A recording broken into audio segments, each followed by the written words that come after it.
బ్రహ్మ గురు విష్ణు గురుదేవ మహేశ్వర ఈ అర్థానికి ఒకటి చెప్తాను, ఇది ఎలా వచ్చిందని చెప్పేసి అని. ముందు విద్యార్థులు అనే ఒక గురువు దగ్గర కౌశలుడు అనే విద్యార్థి ఆశ్రమంలో చేరుతారు.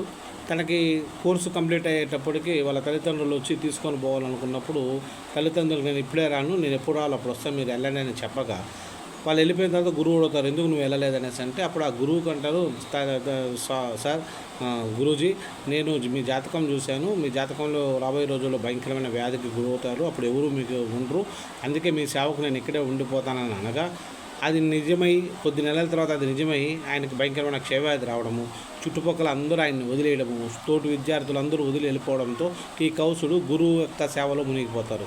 ఈ సేవకు మెచ్చినటువంటి బ్రహ్మ విష్ణు మహేశ్వరులు ఇతని పరీక్ష పెట్టాలని ఒక్కొక్కరుగా వస్తుంటారు. బ్రహ్మ ఒకసారి, విష్ణు ఒకసారి, అందరూ వచ్చి ఎన్ని రకాలుగా చెప్పినా, మహేశ్వరుడు వచ్చి చెప్పినా కూడా ఆయన గురువును వదిలి రాకుండా లేదు నేను గురువుతోనే ఉంటానన్నప్పుడు ఆ ముగ్గురు ఈ బాలుడి యొక్క దీన్ని సేవాతత్వాన్ని గురువుకి ఇది చూసుకున్న తర్వాత ముగ్గురు సరే నీకు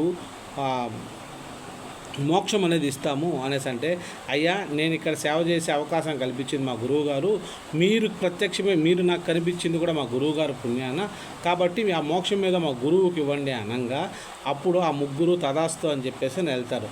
అప్పుడు నుంచి వచ్చింది గురు బ్రహ్మ గురు విష్ణు గురుదేవో మహేశ్వర.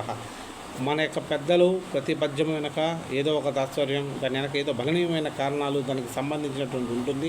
ఇది మన భావితరాలకి మనం ఖచ్చితంగా అందిస్తేనే ఆ యొక్క దానికి మనకి తాత్పర్యం అనేది అర్థమవుతుంది. ఇది నలుగురికి మీరు చెప్తారని ఆశిస్తున్నాను. జై హింద్.